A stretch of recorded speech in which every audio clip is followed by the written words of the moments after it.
कहोगे तुम? हैं? अरे मूर्खो, संस्कार किसने दिया भारत को? ब्राह्मण ने। संस्कृति किसने दी? ब्राह्मण ने। शून्य किसने दिया? ब्राह्मण ने। दशमलव किसने दिया? ब्राह्मण ने। गणना किसने दी? ब्राह्मण ने। संस्कार किसने दिया? ब्राह्मण ने। तुम ब्राह्मण का कर्ज 1, 2, 100 साल नहीं, कई युगों तक भी अगर उतारना चाहो तो उतार नहीं सकते। लेकिन आज उन सबको बधाई देता हूं, और जिन लोगों ने ब्राह्मण होते हुए इनको सहयोग नहीं दिया, उनके लिए भगवान से प्रार्थना करता हूं कि उन्हें सद्बुद्धि दे कि वो अगले कार्यक्रमों में सहयोग दें। कि अगर तुम देश से जातिवाद को मिटाना चाहते हो तो ब्राह्मण को जातिवादी कहने की हिमाकत मत करो। अगर ब्राह्मण जातिवादी होता तो पूजा रावण की करता, मर्यादा पुरुषोत्तम भगवान राम की न करता। अगर ब्राह्मण जातिवादी होता तो रत्नाकर वाल्मीकि को महर्षि की उपाधि न देता। अगर ब्राह्मण जातिवादी होता तो संत शिरोमणि की उपाधि रविदास जी को न देता। अगर ब्राह्मण जातिवादी होता तो कबीर के दोहे न गाता। ऐसी बातें करते हैं वाहियात। मैं कहना चाहता हूं कि अगले महाकुंभ में एक प्रस्ताव आए कि अगर भारत को जातिवाद से मुक्त कराना चाहते हो, और बड़ी मजेदार बात है, जातिवादी होने का हमला हम पर वो नेता करते हैं जो एक एक जातियों के नेता हैं, जिनकी हैसियत एक एक जाति की है। ये पिद्दी ना पिद्दी के शोर में ब्राह्मणों को धमकाने की बात करते हैं। मैं कहना चाहता हूं कि अगले महाकुंभ में एक प्रस्ताव आना चाहिए। यदि भारतीय लोकतंत्र से, भारत की राजनीति से जातिवाद को मिटाना चाहते हो, और भारत के संविधान में बाबा साहब अम्बेडकर ने यह व्यवस्था दी है, यह हमारा प्रेम्बल है कि भारत के अंदर धर्म, जाति और लिंग के आधार पर कोई भेदभाव नहीं होगा, तो यदि यह व्यवस्था बाबा साहब अम्बेडकर ने दी है तो आप विद्वान जन सोचो, फिर ये जातियों के नाम पर आरक्षण भारत को विभाजित कर रहा है।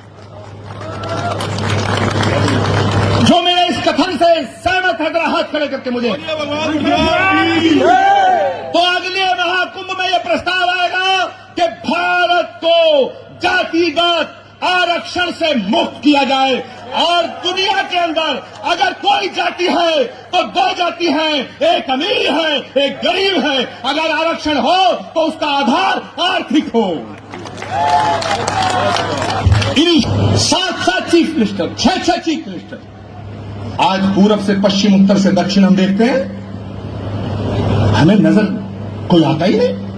और इक्का दुक्का अगर कोई नजर आता तो वो कर्मकांड से ब्राह्मण नहीं लगता, व्यवहार से ब्राह्मण नहीं लगता, आचार विचार से ब्राह्मण नहीं लगता। मैं आज इस मंच से निवेदन करना चाहता हूं मेरे दोस्तों कि यदि ये यात्रा, और मैं इसमें यतीन्द्रानंद जी का भी साथ चाहूंगा, क्योंकि यतीन्द्रानंद जी एक बहुत ही सिद्ध संत हैं, लेकिन भारत की सत्ताधारी राष्ट्रीय पार्टी के साथ हैं। मैं कल की पीठाधीश्वर के रूप में सेवा में हूं, लेकिन मैं भारत की विपक्ष की पार्टी के साथ हूं, मगर ब्राह्मणों के हित में हमारे दोनों के बीच में कोई मतभेद नहीं है। आप फैसला करिए। मैंने तो कर लिया।